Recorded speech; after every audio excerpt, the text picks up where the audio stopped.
नमस्कार। जी पंजाब हरियाणा हिमाचल पर आप सभी का बहुत बहुत स्वागत है। मैं मनोज श्रीवास्तव और इस वक्त की बड़ी खबर जानिए। भटिंडा से खबर मिल रही है, यहाँ महिंद्रा ऑटोमोबाइल की एजेंसी में भयंकर आग लग गई है और आग बुझाने में दमकल कर्मी लगातार जुटे हुए हैं। कई गाड़ियां और वहां पर पहुंच रही हैं। आग बुझाने की कोशिशें लगातार जारी है और अब तक जो शुरुआती जानकारी सामने आ रही है, इस आगजनी में करोड़ों रुपए के नुकसान का अनुमान जताया जा रहा है। आपको बता दें कि महिंद्रा एजेंसी में रखी गई कार जलकर पूरी तरह से राख हो चुकी है। सुबह 5 बजे ही यह भीषण आग लगी है और इसके बाद इसकी लपटें और ज्यादा तेज होती चली गई हैं। आसपास के और जो प्लांट्स थे जो और वहाँ प्रोजेक्ट्स थे उनको भी इसने अपनी जड़ में लिया है। हालांकि आग के कैसे लगी है इस बारे में अभी तक कोई जानकारी स्पष्ट तौर पर सामने नहीं आ पाई है, लेकिन फिलहाल कोशिशें इस बात को लेकर के चल रही हैं कि कैसे इस भीषण आगजनी पर काबू पाया जाए। दमकल विभाग की कई गाड़ियां मौके पर मौजूद है और जी पंजाब हरियाणा हिमाचल पर आप ये पहली तस्वीर, एक्सक्लूसिव तस्वीरें देख पा रहे हैं। आप देखिए किस तरीके से ये भयावहता नजर आ रही है आगजनी की और इस आगजनी में करोड़ों रुपए के नुकसान का अनुमान अब तक जताया जा चुका है और ये जानकारी सामने आ रही है कि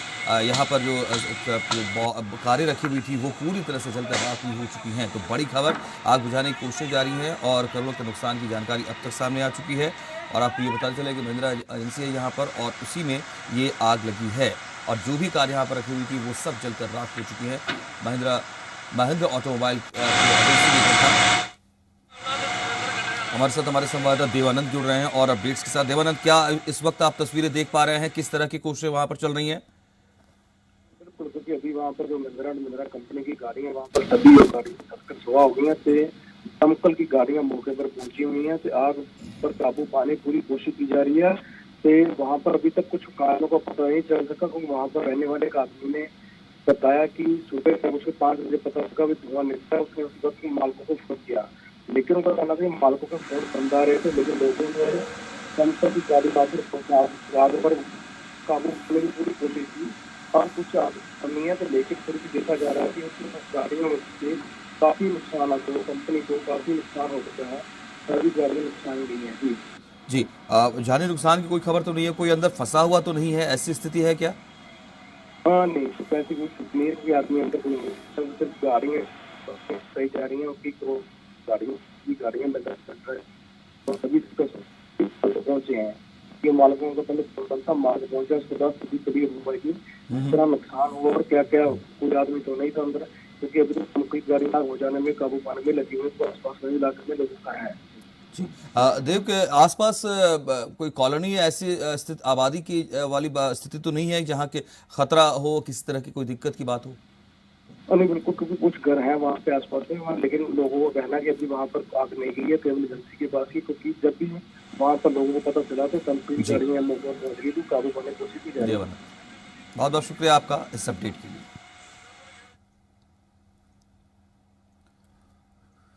और मुख्यमंत्री कैप्टन अमरिंदर सिंह की अगुवाई में हुई कैबिनेट की बैठक में कई अहम फैसले लिए गए हैं। इनमें ई गवर्नेंस को मजबूत करने के लिए राज्य में दिसंबर 2017 से लेकर दिसंबर 2020 तक लगाए गए अनाधिकृत टेलीकॉम टावर्स को नियमित करने के फैसले पर मुहर लगी। साथ ही आशीर्वाद योजना की राशि में बढ़ोतरी करने का भी फैसला लिया गया। इस योजना के तहत राशि 21,000 रुपए से बढ़ाकर अब 51,000 कर दी गई है। मुख्यमंत्री ने अधिकारियों को योजना की लंबित राशि भी लाभपात्रों को देने के आदेश दिए हैं। मुख्यमंत्री कैप्टन अमरिंदर सिंह ने इसके अलावा सभी खरीद एजेंसियों को गेहूं के उठान में तेजी लाने के निर्देश दिए, तो किसानों को सही वक्त पर सीधा भुगतान हो ये सुनिश्चित करने के भी निर्देश दिए। इसके साथ ही मुख्यमंत्री ने एक बार फिर लोगों से मंडियों में लगाए जा रहे वैक्सीनेशन कैंप्स में पहुंचकर टीका लगवाने की अपील भी की।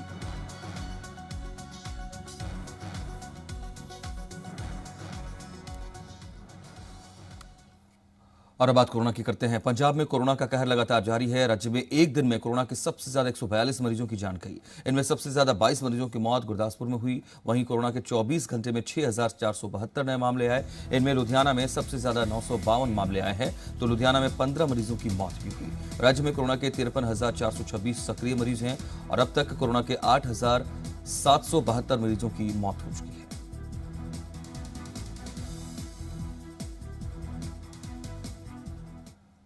नंगल पहुंचे पंजाब विधानसभा के स्पीकर राणा केपी सिंह ने काउंसलर्स और प्रधान को लोगों को कोरोना को लेकर जागरूक करने और सभी लोगों को कोरोना वैक्सीन करने के लिए प्रेरित करने का आदेश दिया। उन्होंने कहा कि यह मुहिम करीब 1 सप्ताह तक चलेगी।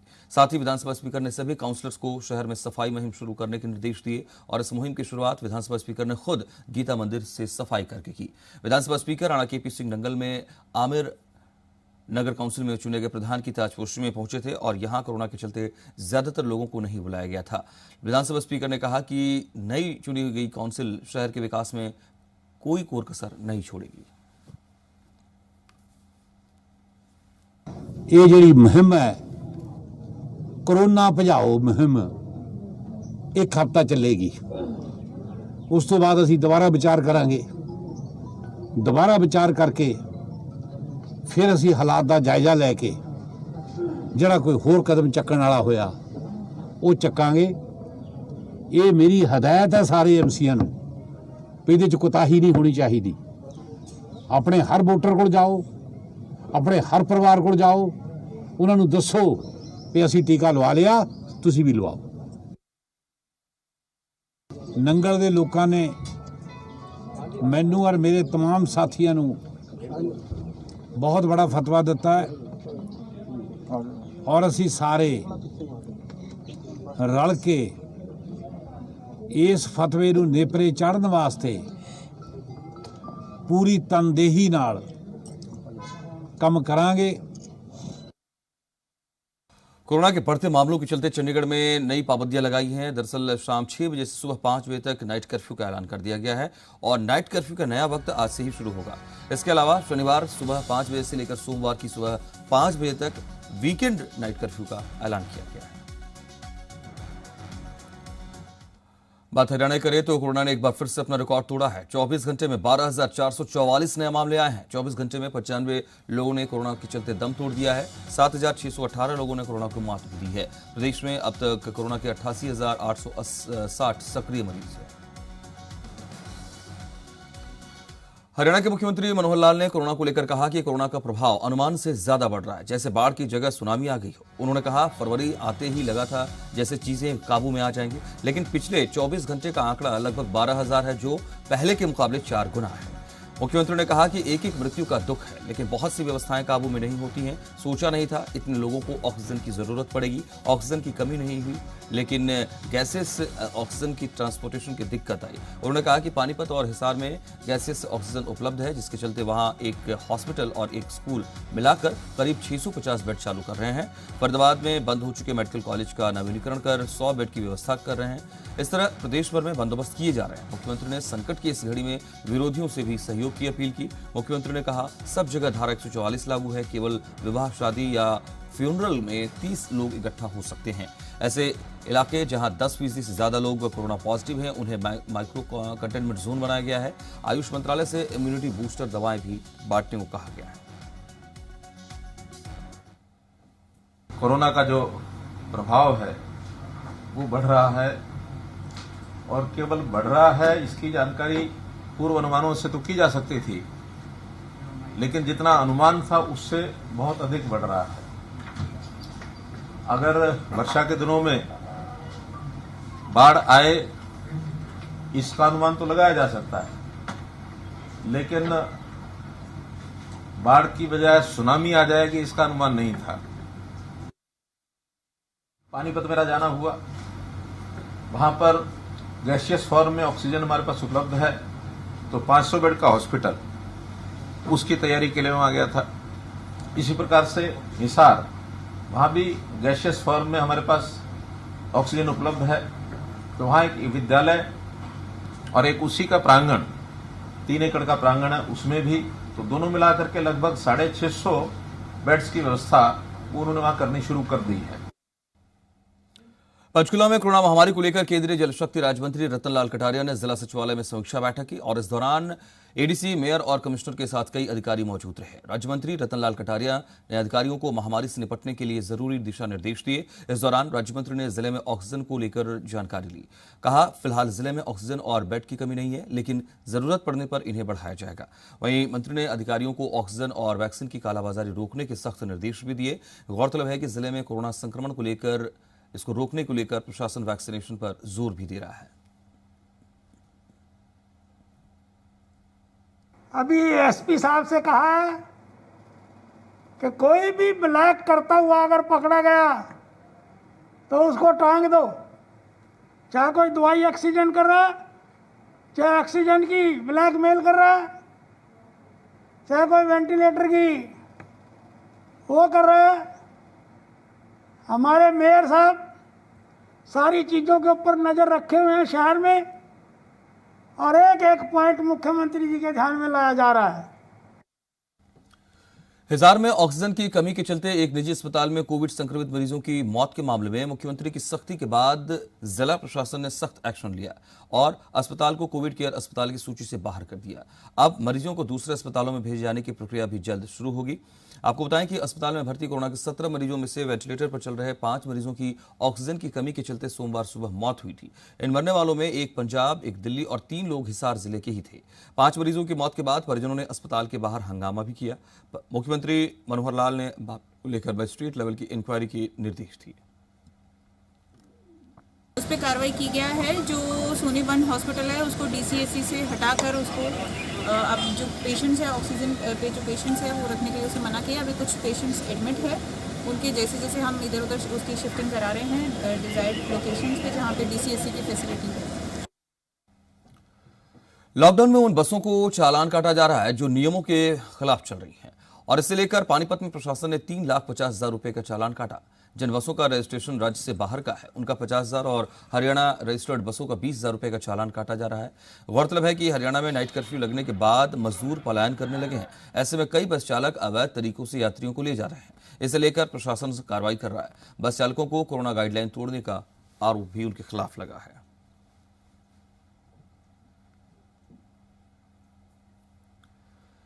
हिमाचल प्रदेश में कोरोना का कहर लगातार जारी है। राज्य में 16,098 तक कोरोना सक्रिय मरीजों का आंकड़ा पहुंच चुका है और 24 घंटे में 33 मौतें भी हुई हैं। 2,529 कोरोना के नए मामले भी 24 घंटे में सामने आए हैं। और बढ़ते कोरोना संकट को देखते हुए पंजाब हरियाणा हाईकोर्ट के मुख्य न्यायाधीश ने पंजाब और हरियाणा सरकार के साथ चंडीगढ़ प्रशासन को अंतरिम आदेश जारी किए हैं। इसमें कहा गया है कोर्ट कोरोना महामारी में प्रभावी ढंग से काम नहीं कर कोरोना महामारी पर आप सही तरीके से काम नहीं आप कर पा रहे हैं। ऐसे में जब तक कानून व्यवस्था पर संकट न हो तब तक छोटे मोटे अपराधियों की गिरफ्तारी न की जाए। साथ ही जून के आखिर तक पैरोल और जमानत जारी रखी जाए। इसके साथ ही हाईकोर्ट ने कहा कि दोनों राज्यों की सरकारें और चंडीगढ़ प्रशासन पर जून के अंत तक अतिक्रमण हटाने या बेदखल करने की कार्रवाई भी न करें। कोर्ट ने बैंक और वित्तीय संस्थाओं को प्रॉपर्टी की नीलामी प्रक्रिया भी जून तक स्थगित करने के आदेश जारी किए हैं। हाईकोर्ट ने मध्य प्रदेश हाईकोर्ट को अपने आदेश का आधार बताया। हिमाचल प्रदेश के मुख्यमंत्री जयराम ठाकुर उस वादे से मुकर रहे हैं जिसमें उन्होंने दिल्ली को ऑक्सीजन देने का वादा किया था। सीएम ने कहा कि उन्हें मानवीय आधार पर ऑक्सीजन देने का भरोसा दिया था, लेकिन भारत सरकार की गाइडलाइन के मुताबिक गृह मंत्रालय की अनुमति के बाद ही वो दूसरे राज्यों को ऑक्सीजन भेज सकते हैं। मुख्यमंत्री का ये बयान शिमला जिले की रिव्यू बैठक के बाद सामने आया। इसमें वो कोरोना महामारी को लेकर चर्चा कर रहे थे। इस बैठक में सीएम ने जिले में 500 बेड बढ़ाने और राज्य में हॉटस्पॉट वाली जगहों पर नाइट कर्फ्यू लगाने के निर्देश तैयार किए हैं। बाहरी राज्यों से आने वाले लोगों के लिए ई कोविड पास भी अब जरूरी होगा। देखिए, ऐसा उन्होंने आग्रह किया है, लेकिन मैं एक बात जरूर कहना चाहता हूं, उसमें स्पष्ट है कि ऑक्सीजन को हम स्टेट गवर्नमेंट की ओर से अब नहीं दे सकते हैं। स्टेट गवर्नमेंट के हाथ में बहुत चीजें नहीं है। मिनिस्ट्री ऑफ होम अफेयर्स जो है वो जो हमारा नेशनल डिजास्टर मैनेजमेंट एक्ट है उसके अंतर्गत जो है इसकी एलोकेशन की एक प्रोविजन किया गया है। जो भी परमिशन मिलेगी वहां से मिलेगी। वहां से अगर हमको इजाजत मिलेगी, हमको कहा जाएगा तो उसके मुताबिक सारी चीजों को लेकर के करेंगे। चंबा के पांगी में खबर का बड़ा असर हुआ है। 5 प्रवासी कोरोना संक्रमित मजदूरों को सुलभ शौचालय में क्वारंटीन करने के मामले पर असर हुआ और डीसी ने इसका कड़ा संज्ञान लिया। जी पंजाब हरियाणा हिमाचल पर प्रमुखता से खबर दिखाए जाने के बाद पांगी प्रशासन को मरीजों को तुरंत सुरक्षित जगह शिफ्ट करने का आदेश दिया गया है।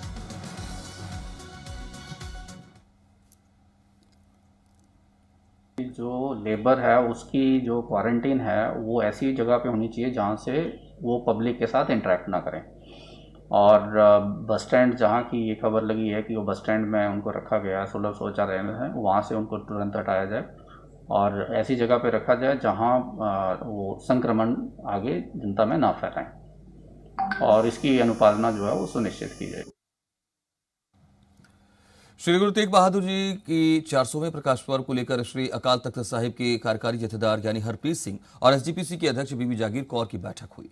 इस दौरान एसजीपीसी अध्यक्ष ने मुख्यमंत्री से प्रकाश पर्व इस शनिवार को इस दौरान लॉकडाउन नहीं करने की अपील की। तो कार्यकारी जथेदार यानी हरप्रीत सिंह ने कहा, प्रकाश पर्व को समर्पित कई भव्य समारोह दीवान साहिब मंजी हॉल में आयोजित किए जा रहे थे। इसे लेकर उन्होंने अपील भी की कि इन समागमों को शारीरिक तौर पर आयोजित किया जाए और देश विदेश के जो लोग समागमों में शामिल नहीं हो पाए वो टीवी के जरिए इस आयोजन का हिस्सा बने। जथेदार ने बताया कि श्री अखंड पाठ साहिब का पाठ 29 अप्रैल को गुरु महाराज के प्रकाश पर्व पर शुरू किया जाएगा और 1 मई को भोग डाले जाएंगे।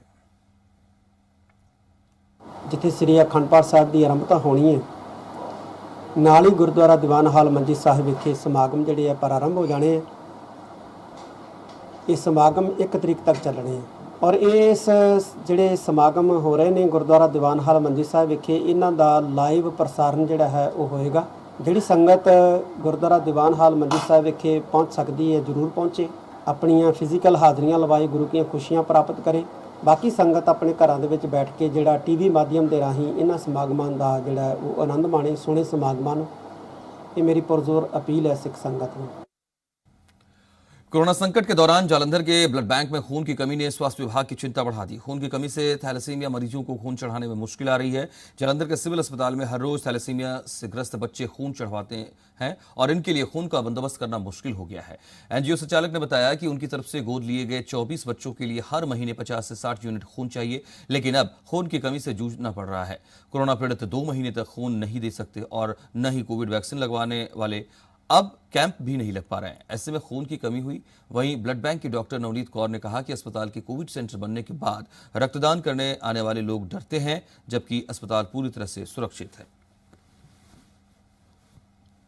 मैं होप फॉर लाइफ नाम से एनजीओ चला रही हूँ और मेरे पास 24 थैलेसीमिक बच्चे अडॉप्टेड हैं जिन्हें हर 15 से 20 दिन बाद या 10 दिन बाद ब्लड लगता है। मतलब मेरे को हर मंथ 50 to 60 यूनिट्स ब्लड की नीड होती है, जो कि हमें इस टाइम पे मुश्किल आ रही है कोरोना के कारण। पठानकोट में मजदूर का बेटा आदित्य वो कर गया जो शायद उसकी उम्र के बच्चों के लिए सोचने वाली बात हो, मुश्किल हो। 13 साल के आदित्य ने चंडीगढ़ के पीजीआई में अपनी आंखों को दान कर दिया। 13 साल का आदित्य एक किडनी पेशेंट था। लंबी बीमारी के बाद बीते दिन उसने पीजीआई चंडीगढ़ में दम तोड़ दिया और इससे पहले मजदूर के बेटे आदित्य ने अपनी आंखों को पीजीआई में दान किया। मजदूर के बेटे की आंखों का दान देना चर्चा का विषय बना हुआ है।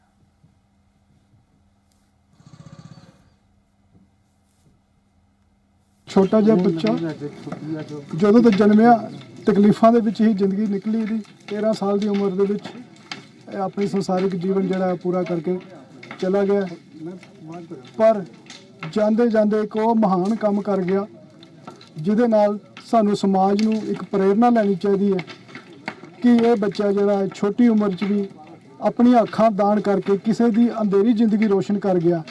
ਆਪਣੀਆਂ ਅੱਖਾਂ ਡੋਨੇਟ ਕੀਤੀਆਂ ਨੇ। ਮੈਂ ਕਹਾਂਗਾ ਕਿ ਰੱਬ ਕਰੇ, ਭਗਵਾਨ ਕਰੇ ਕਿ ਸਾਡਾ ਬੱਚਾ ਕਿਸੇ ਆਪਣੀਆਂ ਅੱਖਾਂ ਕਿਸੇ ਨੂੰ ਡੋਨੇਟ ਕੀਤੀਆਂ ਨੇ ਉਹ ਨਜ਼ਰਾਂ ਅੱਜ ਵੀ ਦੁਨੀਆ ਨੂੰ ਵੇਖਣਗੀਆਂ, ਜੋ ਕਿ ਅੱਜ ਸਾਡਾ ਬੱਚਾ ਨਹੀਂ ਦੇਖ ਪਾ ਰਿਹਾ।